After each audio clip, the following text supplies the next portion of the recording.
ती अशी दाबून धरायची.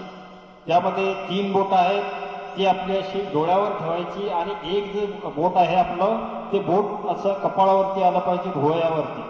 दोन्ही हातांनी असं एक वेळ बघून घ्या सर्वांनी सर कसे करतात त्या पद्धतीनं ते करायचंय.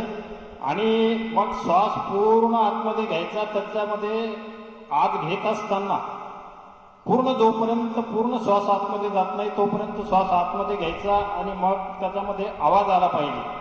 आवाज ज्यावेळेस येतो त्यावेळेला आपल्या पूर्ण डोक्यामधल्या ज्या काय नसनाड्या असतात तर त्याचं कंपन होते आणि पूर्ण डोक्यामधल्या ज्या नसनाड्या आहेत त्या मोकळ्या होत असतात. एक वेळ बघून घ्या सर कसे करतात आणि मग आपण करा. प्रत्येक जे व्यायाम आहे किंवा प्रत्येक योगासन आहे त्याआधी एक वेळ बघून घ्या आणि नंतर सर्वांनी आपण सोबत ते त्याचे क्रिया करायची आहे.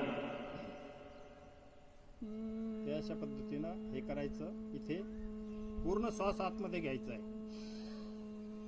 आणि मग बाहेर सोडत असताना आवाज करायचा. असं आता पूर्ण आतमध्ये घ्या.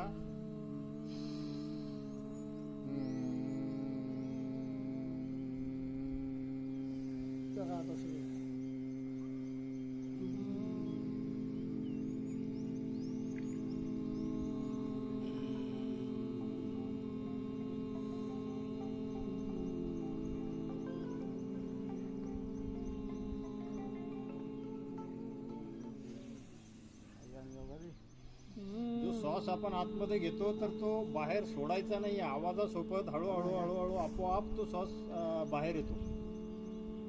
आज तुम्हाला थोडा वेळ 10 सेकंद सवय लागेल. उद्या थोडासा हळूहळू वाढत चालेल. जस सवय होईल त्यावेळेस तुमचा जो पिरियड आहे श्वास घेण्याचा आणि सोडायचा तर त्याचा पिरियड हा वाढत वाढत जातो आणि तेवढा आपल्याला तो सराव होत चालतो.